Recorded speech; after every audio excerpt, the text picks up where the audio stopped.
자, 이번 시간은 우리가 저번 시간에 이어서 여러분들이 입지 점포, 입지 영향 인자에 대해서 살펴보도록 할게요. 근데 저번 주 한 게 이제 여러분들이 중요한 자체를 한번 제가 훑어드리고 넘어가도록 하겠습니다. 자, 교재에 보시면 이제 우리가 먼저 입지 선정 및 분석 제3절이죠. 여기는 이제 우리가 도소매 입지에서 이제 배우고 있는데요. 자, 먼저 저번 시간에 했던 것 중요한 부분 여러분들 이제 말씀드리도록 하겠습니다. 제3절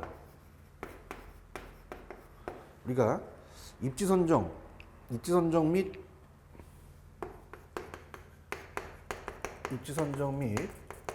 분석. 입지 선정에서 이제 분석 자체가 시험 문제 상권 분석에서 중요한 게 입지라는 게 중요합니다. 그죠?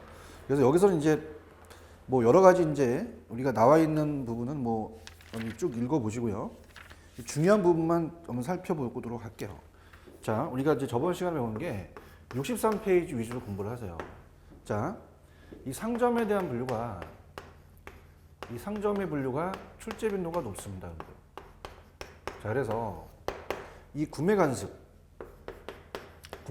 따라서 세 가지로 나눈다는 자체가 중요해요. 편의품점, 선매품점, 전무품점, 그죠? 그래서 이제 편의품, 선매품, 전문품. 그래서 이제 가장 가까운 게 편이고 선매고 전문품이죠.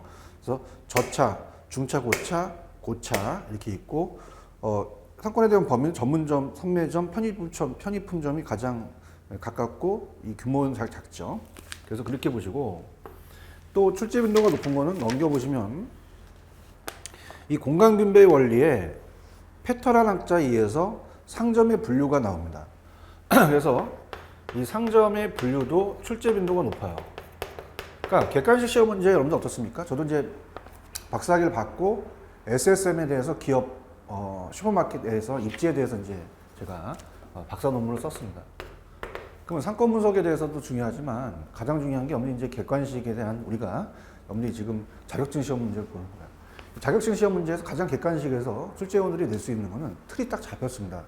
제가 이제 이 문제 자체가 이제 출제는 아직 이제 공인 자격증에 대해서는 출제 요원이 들어갈 수가 없어요. 그냥 학원 강의를 하다 보니까. 그러다 보니까 그냥 우리가 학점운영제라든지 아니면 제가 지금 몸담고 있는 국제사이버대학교 교수로 있는데 문제를 내게 되면 객관식을 저가 많이 냅니다. 객관식 내게 되면 그 객관식 특색이 있어요. 그렇다면 어떻습니까? 이렇게 우리가 나눠져 있는 것들 중에서 골라라. 편의품을 골라라. 선매품을 골라라. 편의품, 선매품, 전문품을 비교해서 객관식 시험자가 되고요. 자, 그 다음에 어떻습니까? 마찬가지로 상점의 분류가 집심, 집재, 산재, 국부적. 그래서 다 모여 있는데 도심에 모여 있는 건 집심. 그 다음에 같은 업종끼리 모여 있는 건 우리가 집재. 동업종끼리 국부적으로 모여 있는 건 국부적 집중성. 흩어져 있는 건 산재성이 돼요. 자, 그래서 상점에 대한 분류. 여기가 이제 없는 출제 빈도가 높다고 볼 수가 있고요. 자, 그 다음에 이제 어떻습니까? 또 다른 것들을 이제 보시게 되면 가장 핵심이 되는 것들만 말씀을 드리면 어떻습니까? 우리가 70페이지 또 보시면 이런 것들은 또 주의 있게 보셔야 돼요. 출점 지역 또는 부지 선정의 고려사항, 출점 선정 시 고려 요소, 거시적으로 볼 수 있고요. 미시적으로 볼 수 있다. 이 두 가지 정도는 꼭 여러분이 나눠줘서 좀 봐주시기 바라고요. 뭐 다른 것들은 자, 저번 시간에 말씀드렸지만 우리가 어떻습니까? 우리가 이 71페이지가 출제 문제가 높다 그랬죠. 그죠? 71페이지가 굉장히 출제에 대한 경향이 포커스에 맞춰서 나옵니다. 그러니까 여기가 가장 출제 빈도가 높다고 보는데, 자, 어떻습니까? 소매 입지를 평가하는 방법. 요거 여러분들이 다시 한번 저번 시간에 이어서 말씀드려 볼게요. 입지의 평가 방법은요, 굉장히 중요합니다. 그래서 우리가 수요를 측정하는 거. 자, 수요를 측정하는 게 어떤 게 있었어요? 수요를 측정하는 게 구매력 지수. 그래서 BPI. 그 다음에 판매 활동 지수. 판매 활동 지수. 요게 이제 우리가 SAI죠. 여기 있었고, 그 다음에 수요공급. 수요 또는 공급을 측정하는 것은 어떻습니까? 우리가 요게 또 잘 나와요. 이제 이따가 제가 또 문제를 이 도소매 입지에 대해서 문제 예상 문제를 또 우리가 요번에 나올 수 있는 것들을 제가 선정해서 또 한번 풀어보도록 할게요. 자, 그래서 이게 아주 중요합니다. 매번 출제돼요. 얘는 아예 별표를 3개 쳐놓으세요. 물론 우리가 저번 주에 공부를 했지만은 소매 포화 지수가 굉장히 중요합니다. 소매 포화 지수. 뭐 얘는 거의 나온다고 봐야 돼요, 이제 그죠? 99%입니다. 그래서 우리가 IRS 여기 굉장히 중요하고요. 그 다음에 이제 IRS는 얘는 중요한 것이 계속 출제되는 거에 현재에 대한 파악이고요. 미래는 아직 예측을 못합니다. 근데 미래에 대한 시장 확장 잠재력 지수죠. 그래서 우리가 MEP라고 하죠. 넬슨은 이 8가지 원칙, 현재도 중요하지만 장래도 중요하다고 했어요. 그래서 장래라는 자체, 현재와 장래를 가지고 우리가 이제 비교해서 나올 수 있다는 거 꼭 체크하시기 바랍니다. 여기 위주로 공부를 좀 하세요. 그죠? 그래서 이제 그런 식으로 이렇게 이제 보시면 되고, 그래서 이제 구매력 지수라든지 판매 활동 지수에 대해서 우리가 이제 또 문제를 풀어봤던 게 있었죠. 또 이제 이 IRS도 문제를 풀어본 게 있었지만 또 제가 이따 예상 문제로 해서 또 연결시켜서 가도록 하겠습니다. 그다음에 이제 저번 주에 배웠던 게, 그러면 IRS와 우리가 그 75페이지 가시면 박스가 하나 있잖아요. 그래서 이 4가지에 대한 비교에 대해서도 시험 문제 출제 가능성이 높아요. 물론 얘가 나온다면 얘와의 비교가 나오겠죠. 그래서 우리가 그 나와 있는 IRS와 MEP에 대한 결합, 그 박스에 대해서 출제 빈도가 높습니다. 이건 거의 뭐 여러분들 또 나올 수 있다고 봐요. 그러니까 IRS가 중요하다면 얘 또한 이걸 2가지 비교해서 중요하다는 걸 저번 시간에 핵심 포인트라고 볼 수 있어요. 저번 시간에 했던 게 굉장히 중요하다고 볼 수가 있습니다. 그 다음에 이제 또 출제 빈도가 높은 건 저번 시간에 이제 가장 중요도가 높은 걸 했는데요. 점퍼의 입집에 대한 평가의 넬슨입니다. 넬슨. 자, 넬슨의 우리가 소매 입지 이론이에요. 소매 입지 이론.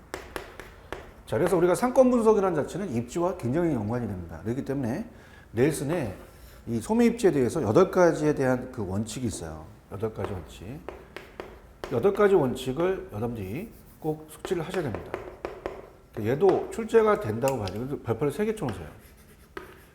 그래서 이따 문제를 다 다루고 오겠지만 굉장히 출제 빈도가 높습니다. 꼭 체크를 하시고요. 그래서 8가지가 어떤 걸 또 의미하는지, 그 다음에 이제 오지선다 중에서 다음 중 뭘 골라라. 다음 중 오지선다 틀린 것은 설명한 다음에 틀린 걸 또 찾아낼 수가 있겠죠. 핵심적인 단어라든지 그런 것들을 여러분들이 찾아내셔야 되고요. 그 다음에 이제 본격적으로 이제 이번 시간에는 입지 영향 인자입니다. 뭐 여기는 뭐 출제 빈도가 높지는 않아요. 저와 그냥 같이 따라오면서 하나하나 책의 내용들을 이제 살펴보겠는데요. 자, 페이지로는 우리가 78페이지입니다. 자, 제목에 대한 것을 볼게요. 뭐라고 되어 있냐면 입지 영향 인자입니다. 자, 입지에 영향을 주는 인자다. 인자는 원인을 얘기해요. 입지에 영향을 미치는 요인은 뭐가 있을까?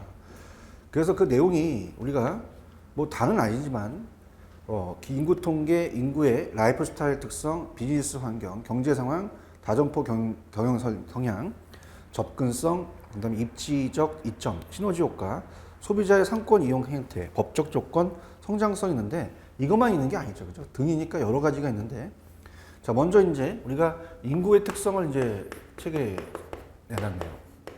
자, 인구에 대한 통계.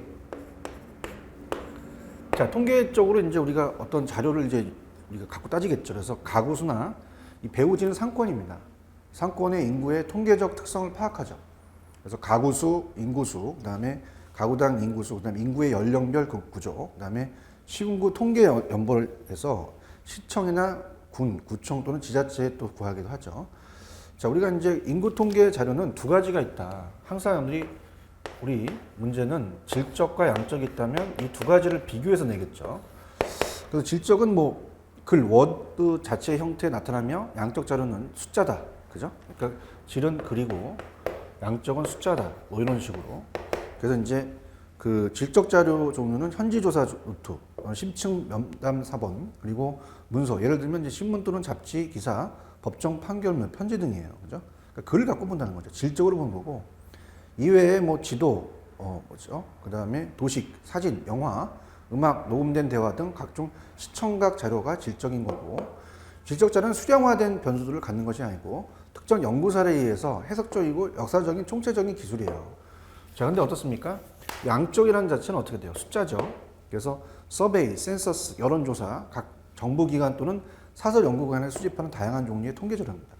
그래서 이 두 가지에 대한 게 이제 차이점이 나와 있죠. 그래서 밑에 맨 마지막에 보시면은 질적 자료와 양적 자료는 상호 배타적이기보다는 또 보완적인 것도 보아야 됩니다. 실제로 이제 미국 등 서구 사회의 사회과학에서는 이 두 가지 자료를 동일 연구에 또 결합하는 경우도 있어요.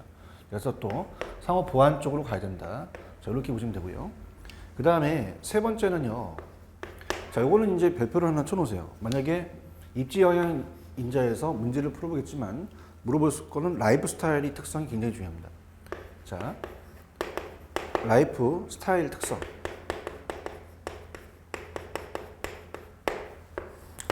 그러니까 우리가 어떻습니까? 최근 마케팅과 소비자 행동 연구에서 이 라이프 스타일에 대한 관심을 갖게 됩니다. 그래서 이제 마케팅에서 보지만 이제 나중에 시장 세분화, 이게 세그멘테이션이라는 자체에 있어서 인구 통계학적 분류 외에 소비자의 심리적 측면을 고려할 필요가 있다는 얘기죠. 이게 이제 라이프 스타일 같은 건데요.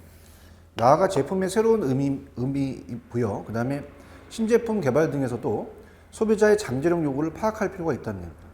그래서 소비자는 합리적인 행동뿐만 아니라 주체성을 가지고 자신의 생활을 설계하는 생활자로서의 의식을 갖는다는 것을 이제 전제합니다.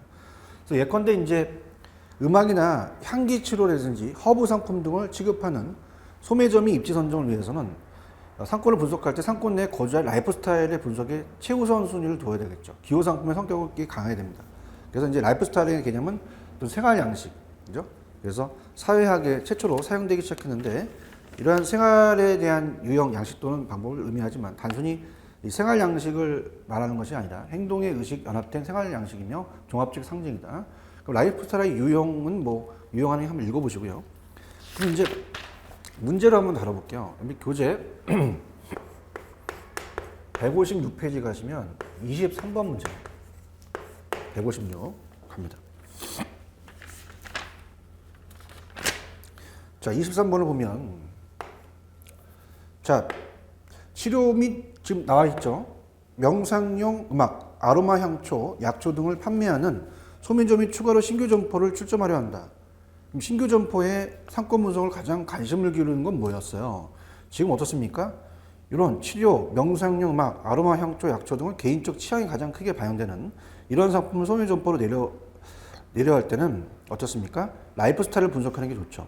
그래서 2번 상권 내의 소비자들의 라이프 스타일이다. 이게 이제 정답이 되겠죠. 요거 나올 가능성이 있습니다. 자, 그다음에 이제 다시 넘어오시면 이제 라이프 스타일에 대한 접근이라는 게 있어요.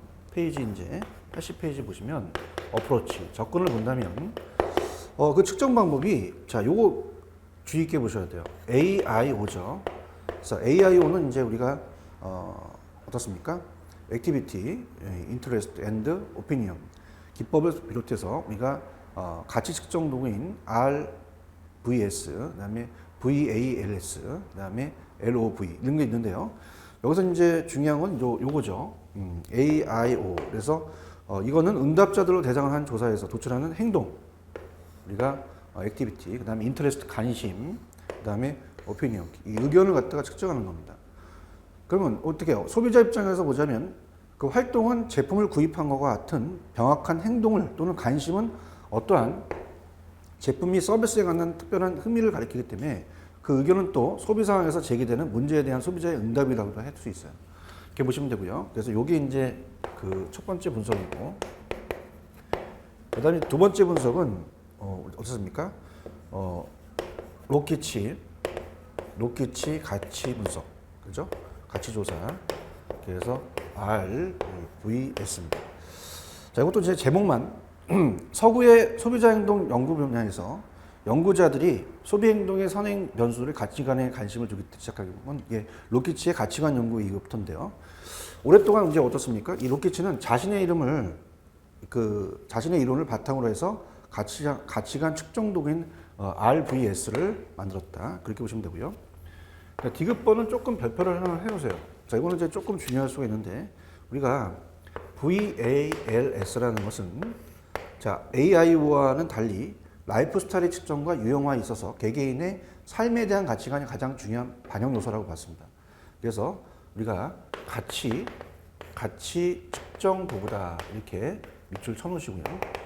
최근 미국에서 흔히 사용되고 있는 가치 측정 도구는 우리가 VALS와 LOB인데요.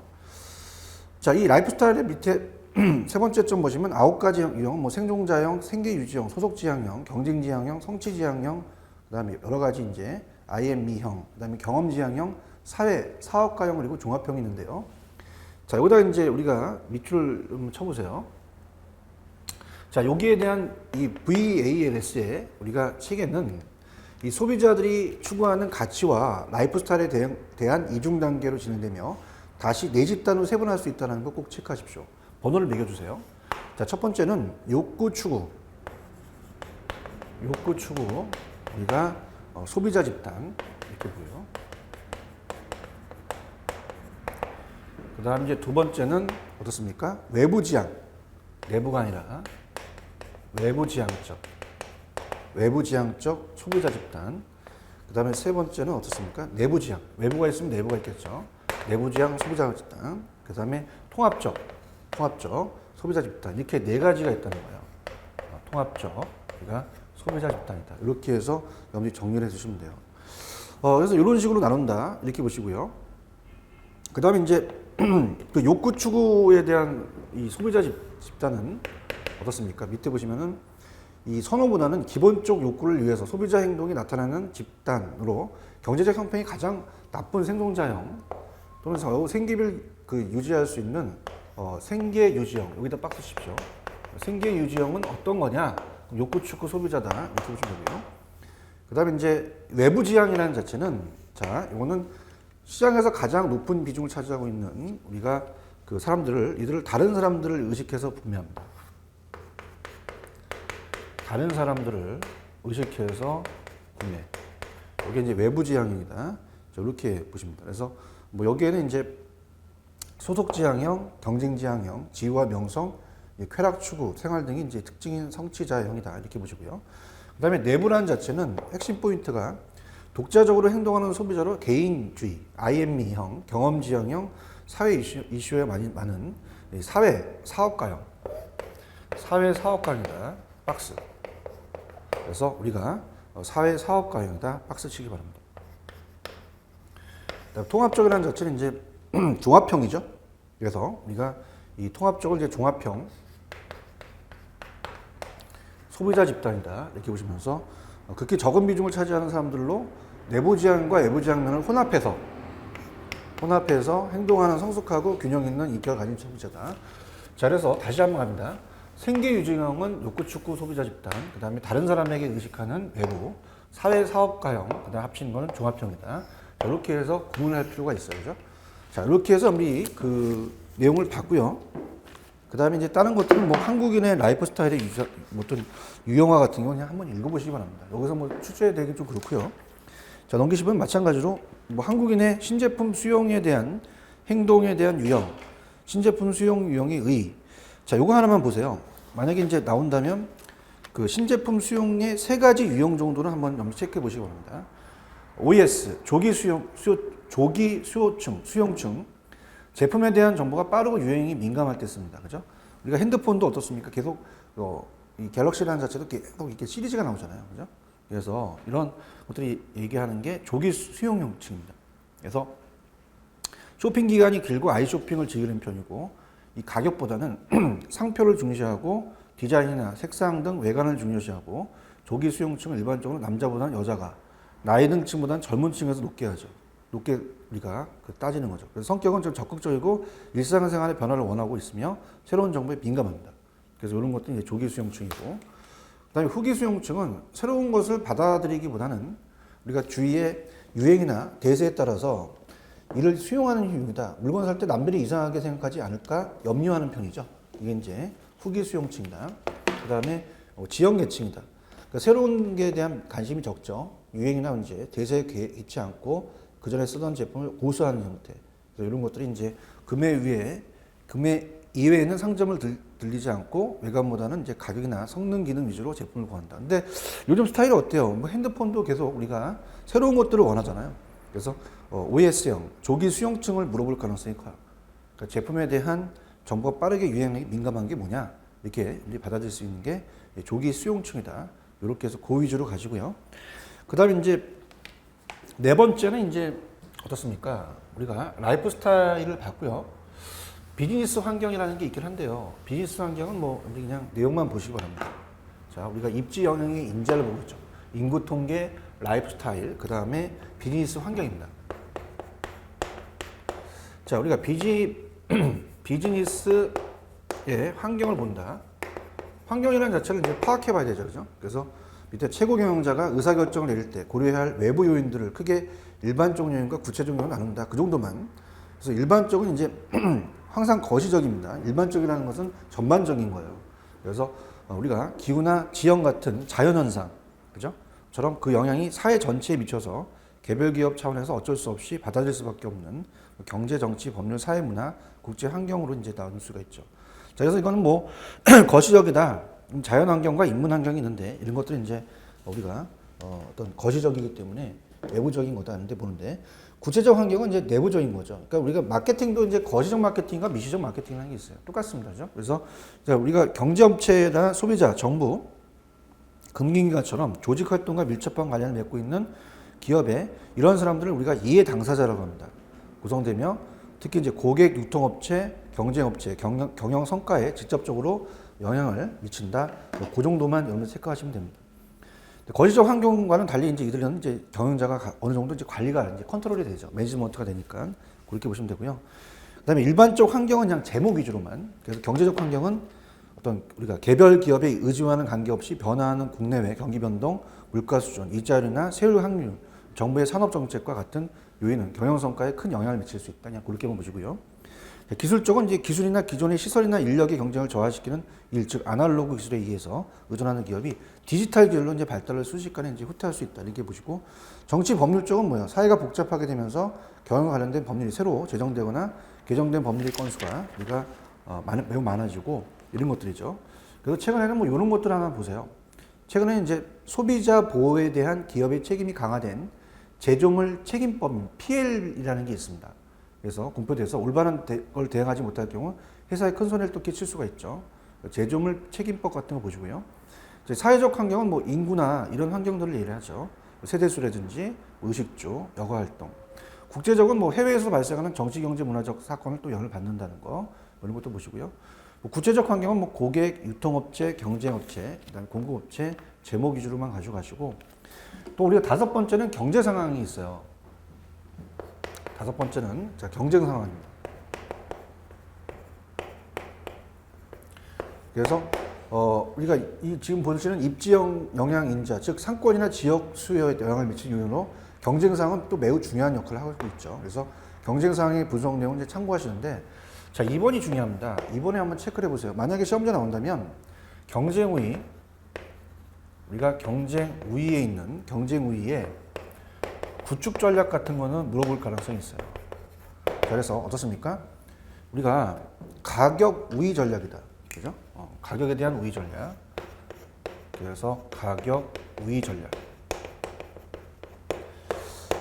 자, 우리가 업계에서 생산 원가가 가장 낮아 판매에서 경쟁 우위가 되는 전략을 의미하죠. 그래서 그런 것들. 그래서 이 가격 우위 전략을 실행하기 위해서는요, 규모의 경쟁이 필요합니다. 규모의 경쟁은 규모를 크게 한다는 얘기죠. 그래서 우리가 규모를 크게 하니까 생산비가 다운돼 갖고 가격 경쟁에서 또 이길 수가 있다는 얘기죠. 그래서 독보적인 기술이나 노하우를 보유하고 있을 때, 또는 자원의 독점적 활용, 독점 계약, 기타의 비용 절감 가능성. 그래서 저가 구입, 싼 노동력, 그 다음에 낮은 물류 비용, 낮은 재고 비용, 우수한 인력 정보 시스템, 우수한 인력, 운영상의 효율성이다. 자, 그렇게 보시면 되고요.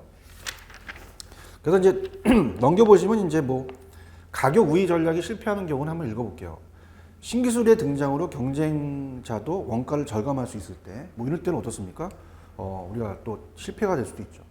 항상 경쟁자가 또 있을 수 있잖아요.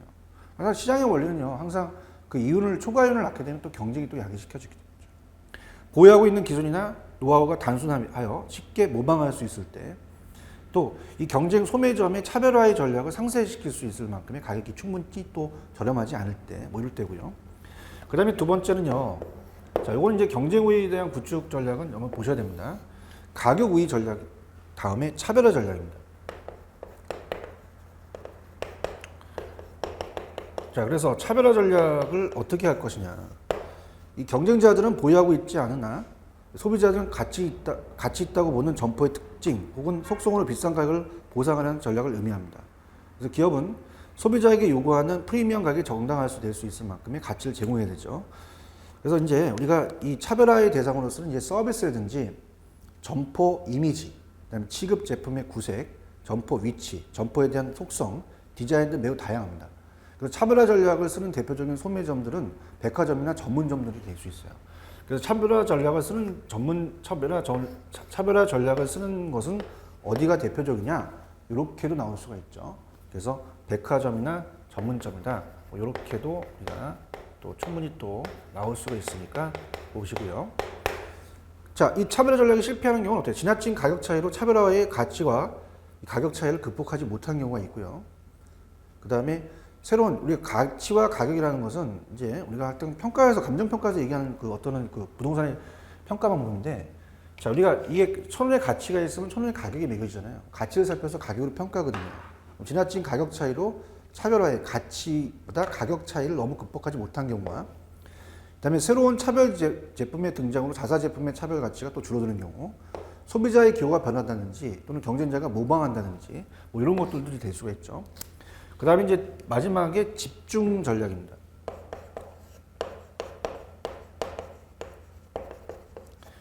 그래서 집중 전략은 이제 이 세분 시장, 이 시장 마켓, 세그멘테이션 시장 세분화한다면요. 니치, 우리가 틈새 시장이 있을 거예요. 공략 중 집중적으로 공략해서 경쟁자보다 우위에 서는 전략이죠.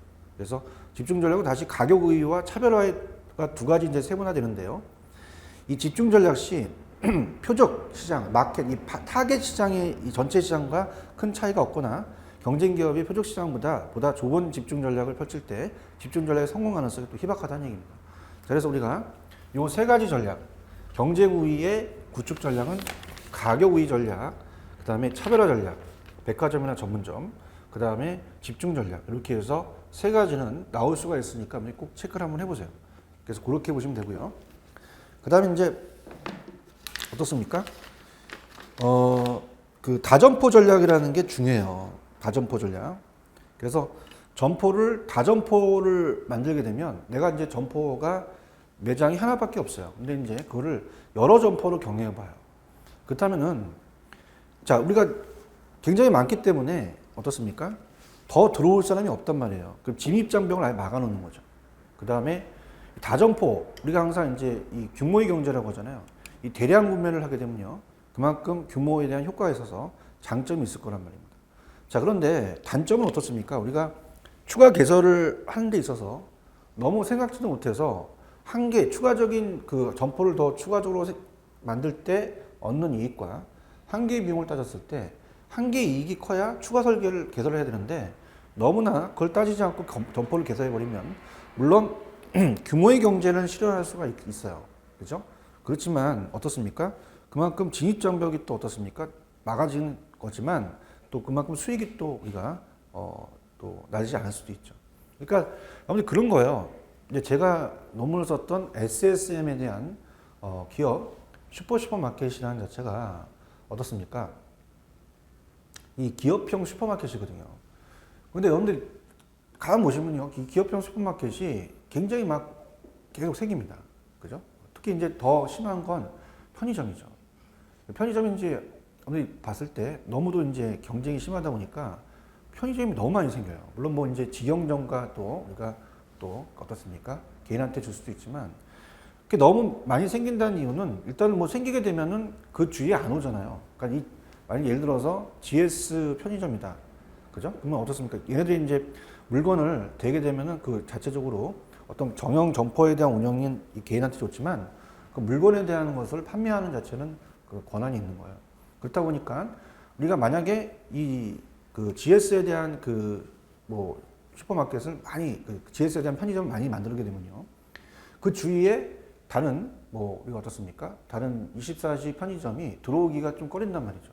그죠? 근데 너무 추가적으로 개설해 버리면 이런 것들이 문제가 발생해요. 물론 뭐 저는 기업 슈퍼마켓 자체가 이제 아직은 그렇게 우리가 너무 좀 많이 생기진 건 아니지만 편의점은 너무 가포화됐다 그래요. 포화 상태죠. 그래서 편의점이 너무 포화 상태다 보니까 이 자기에 대한 GS에 대한 그건 개인적인 생각입니다. GS에 대한 그 본사는 배가 불러요. 그죠? 근데 요즘은 뭐 베이비붐 세대이다 보니까 이 퇴직을 하시고 나서 개인적인 그 창업을 하시잖아요. 그 창업을 하다 보니까 너무 만들어 버리잖아요. 만들어 버리지만 개인의 입장에 GS는 괜찮아요. 물건을 대주기 때문에 물론 뭐 그 기본적인 그 매출액을 또 보장해 주는 제도가 있습니다. 그죠? 요새 있는데 그렇게 되면 또 그 자체 또 수익이 나지 않을 수 있죠. 그래서 그런 것도 생각을 해봐야 된다는 겁니다. 그죠? 뭐 어떻습니까? 암만 어떻습니까? 개인 그 직영이 아니고 맡기는 입장에서 그 사람이 폐업을 하게 되면 그만큼 또 그 어떤 도덕적에 대해서 따져 봐야 된다는 거죠. 그래서 이 점포에 대해서는 다점포 경영도 중요하지만 추가 점포를 설치할 때는 따져봐야 된다는 얘기예요. 그래서 여기 핵심 포인트를 한번 볼게요. 이 다점포 경영이라는 자체를 물어볼 가능성이 커요. 그래서 여기 이제 깊게 좀 보겠는데, 자, 우리가 상권 분석에서는 다점포 경영이라는 자체가 굉장히 또 큰 것을 또 좌우하지만 기업에서 또 그만큼 또 단점이 생길 수 있다는 얘기입니다. 그래서 다시 한번 정리해 보면 86페이지에 우리가 다점포 경영입니다.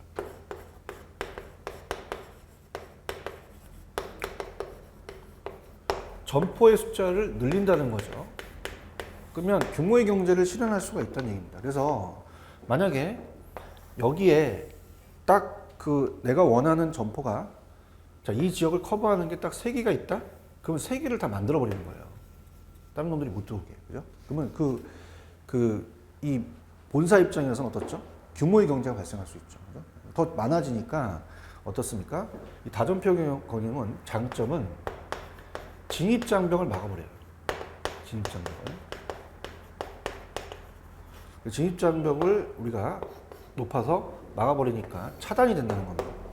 그 다음에 또 가장 중요한 건 다점포를 만든 이유는 이 대량 구매가 가능합니다. 대량 구매가 가능해서 규모에 대한 규모의 경제, 규모의 경제가 나타날 수가 있다는 얘기죠. 규모를 크게 하는. 그래서 우리가 대량 구매를 하게 되면 이제 가격을 다운시키다 보니까. 그러니까 이제 여러분들 이제 그런 걸 생각해 보세요. 이제 우리가 어떻습니까? 우리 마트 같은 데 가거나 편의점 가면 1+1, 2+1 있잖아요. 그죠? 그런 것들을 할 수 있다는 자체는 계약을 해요. 그래서 어떻습니까? 자기네 점포를 갖고 오게 되면은 어떻습니까? 그만큼 가격을 또 다운시키거나 그 판매에 대한 것도 이제 또 할 수 있다는 얘기죠. 그런 차별화 전략이 된다는 겁니다. 그러면 여기에 대해서 단점이라는 게 있을 수 있죠. 단점은 이따가 책에 차근차근 제가 말씀을 드리고요. 근데 문제점은 가장 키포인트는 제가 말씀드렸지만은 추가 개설에 대한 문제예요. 그죠? 자, 추가 개설을 따졌을 때, 분석을 했을 때, 자, 한계라는 자체는, 한계 이익이라는 얘기는요, 내가 만약에 이 칠판 두 개를 하나 만들 때와 2개 만들었을 때, 3개 만들 때, 추가적으로 늘어났을 때 이익을 따져본다는 거예요. 뭐, 예를 들어서 뭐 부동산이라 본다? 그럼 내가 건물을 져서 뭐 10층은 이제 우리가 따졌을 때, 건물을 딱 졌을 때에 대한 수익이 났을 때, 더 추가적으로 봤을 때는 더 이윤이 감소할 수도 있다고 하면 안 올리는 거죠. 그죠? 그래서 뭐 이런 것들이 있다든가, 아니면 한계 이익을 따져봐야 되는 거예요. 추가적인 거. 근데 여기서 이제 점포죠. 그죠? 칠판 주기나 부동산 얘기 아니니까 점포로서 추가적으로 들어갔을 때, 한계가 추가적으로 들어가서, 이 한계라는 것은 추가적이라는 뜻이에요. 추가적으로 들어가서 이익이 생기느냐, 아니면 그 추가적인 또 한계 비용이 있다. 그럼 우리 원리가 이익이 더 커야 되잖아요. 그러면 점포를 개설하자. 응? 점포를 개설해서 의사결정을 하는 거고요. 근데 한계 이익보다 한계 비용이 크다? 그러면 안 된다. 점포 추가 개설하면 안 된다. 이런 걸 따져봐야 된다는 또 우리가 또 한계점이 있다는 얘기죠. 자, 그래서 이제 대충은 거의 전반적인 걸 다 얘기했고요. 이 책에 있는 걸 한번 가도록 할게요. 자, 들어갑니다. 일단은 뭐 다점포 86페이지 다점포 경영의 의의와 특징은 의의는 뭐 한번 쭉 한번 읽어보세요. 근데 이거는 뭐 얘기고요. 자, 오른쪽 가시면 이 메뉴에 있는 제목이 되게 중요하죠. 다점포 경영은 각 지역에 이 지역 지점을 출점하는 데 있어서 어떻습니까? 이 전략에 따라서 각 체인점에 대한 영업 관리를 의미합니다. 그래서 이 규모의 경제를 실현시켜서 그러니까 그 이익과 효율성을 고려해서 계획적이고 여러 지역에 출점하는 것을 말합니다. 자, 그래서 다점포 경영의 특징은 이제 천천히 가볼게요. 매입과 판매 활동을 분할해서 이 전체 지점포의 매입은 분업화되는 거죠. 전문화되고. 그래서 한쪽은 판매하고 한쪽은 관리하고 전문적으로 할 수가 있습니다. 본사가 총괄적으로 담당하고 각 지점은 오로지 판매 활동만을 담당하도록 하는 경향이다. 즉 본사를 통한 대량 매입과 그 다음에 각 지점포를 통한 대량 판매를 동시에 실행하고자 하는 경영 관리다. 그래서 백화점, 할인점, 패스트푸드점, 음식점, 프랜차이즈가 같은 경우는 아까 편의점에 대한 그 GS마트 같은 걸 얘기를 했죠. GS에 대한 그 편의점을 얘기했습니다. 그럼 다점포 경영이 상품 구색이라든지 가격, 판촉 활동은 전국 시장보다는 이 지역 시장의 욕구에 적합할 수 있죠. 자, 그래서 어떻습니까? 이 지역에 대한 마켓을 또 잘 해야 돼요. 그죠? 그러니까 지역 마켓이 예를 들어서 뭐 우리가 그 이 슈퍼닥터는 이제 기업형 슈퍼마켓 같은 경우는 그 지역이 이제 뭐 사무실 근처다, 뭐 사무용에 대한 품목을 많이 넣어야 되고 그 지역이 뭐 우리가 보통 주거용에 대한 것이 많죠. 우리가 기업형 슈퍼마켓은. 그래서 주거용이라면 그쪽 지역 사람들의 성향이라든지 소득이라든지 막 이런 걸 따져보는 거죠. 그래서 그런 것들이 이제 중요할 거고요. 그 다음에 동일 업종이나 업태의 수를 증감시킴으로써 이 어때요? 구매자에게 이제 구매력을 또 향상시킬 수 있는 거가 되고요. 장단점이 중요합니다. 만약에 시험지에 나온다면 얘는 장단점에 나와요. 장점과 단점. 대표 소루션. 그 장점은 이제 본사의 경험과 노하우를 이용해서 실패 위험이 상대적으로 적고요. 본사 입장에서 이제 물건을 대니까. 저렴한 가격으로 이제 원무자재 공급이 용이하죠. 규모를 크게 하니까 생산비를 줄일 수 있잖아요. 그죠? 이렇게 보시고요. 그 다음에 이제 그 광고 비용이 또 적게 들 수 있어요. 자, 어떻습니까? 우리가 혼자 광고하는 것보다 전체적으로 광고를 해주는 게 어떻습니까? 좋죠. 그래서 뭐 예를 들어서 뭐 아까 편의점을 얘기했지만 GS 편의점이 좋다. 그러면 뭐 연예인을 내세워서 뭐 아직까지는 뭐 편의점에 대한 광고는 안 하지만 여기서 이제 편의점에서 이제 어떠한 뭐 여러 가지 이제 제공하더라 뭐 이런 것들을 하게 되면은 이 자체의 본사에서 하다 보니까 전국에 이제 퍼지겠죠.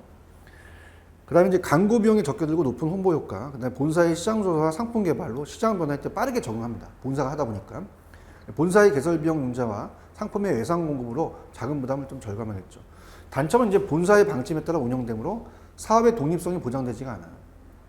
따라가야 되는 거죠. 그래서 또 일관된 운영 방식으로 프랜차이즈 개선과 특성이 고려되지 못하고요. 본사에 대한 로열티가 또 부담이 됩니다. GS 이제 같은 경우는 이제 로열티 지불해야겠죠. 점포 양도나 매매가 또 제한되기도 하고요. 특정 가맹점이 잘못되는 경우 다른 가맹점 전체를 또 피해 볼 수가 있어요. 자, 예를 들어서 어떤 특별한 빵집을 얘기하기 그렇습니다. 우리가 예전에 뉴스에서 보도가 된 특정한 그 빵, 그 나쁜 거는 이제 제가 메이커를 얘기를 안 할게요. 자, 어떤 빵집이 있다. 그 빵집에서 옛날에 이물질이나 뭐 바퀴벌레가 나왔어요. 그죠? 그럼 어떻습니까? 그 바퀴벌레 나온 거는 그 집에 대해서 관리를 잘못해서 그 빵집에 된 건데 그 점체에 대한 그 브랜드에 대한 가치가 떨어질 수가 있단 말이에요. 그럼 어떻습니까? 그 빵집에서 나왔지만은 뭐 예를 들어서 서울에 이제 그 마포 쪽에서 나왔다. 그러면 뭐 부산에 있는 사람도 저쪽에 이제 동래구에 있다. 서면에 있다. 이 사람들도 보니까 빵집 가면은 안 되겠다. 그죠? 근데 그런 것들 때문에 타격을 받는단 말이에요. 그래서 그런 것들이 이제 이 프랜차이즈 자체가 이 가맹점에 대해서 다점포 경이 좋긴 하지만 그런 효과가 또 우리가 또 나타날 수 있다. 이렇게 보시고요. 그 다음에 복수의 점포를 출점하는 경우. 자, 소매점이 동일한 상권 내에서 복수의 점포를 출점하는 경우도 있다. 이 경우 장단점을 정리하면 다른 것 같은데요. 자, 물류센터를 또 운영하거나 광고 등의 공동활동을 통해서 이제 여러 가지 시너지 효과를 얻을 수가 있습니다. 동일 상권 내에서 복수 및 다수의 점포 운영은 고객의 접근성 및 편리성을 또 보다 높일 뿐만 아니라 단수의 점포는 규모가 지나치게 비대해져서 발생할 수 있는 비효율적인 경우를 막을 수가 있다는 거죠. 분담함으로. 그 다음에 같은 회사의 점포는 사이에 경쟁을 유발해서 또 각 점포 경영의 성과를 또 더욱 촉진할 수도 있다는 얘기입니다. 자, 여기까지만 좀 끊겠는데요. 자, 여러분 여기까지 끊고 저번 시간에 이제 물론 그 저번 시간에 했던 거를 좀 정리를 해드렸는데요. 이번 시간만 했던 것만 좀 정리를 해보도록 할게요. 자, 이번 시간에 78페이지 입지 영향에 대한 인자를 봤습니다. 그래서 우리가 입지에 영향을 미치는 요인이 뭐가 있을까?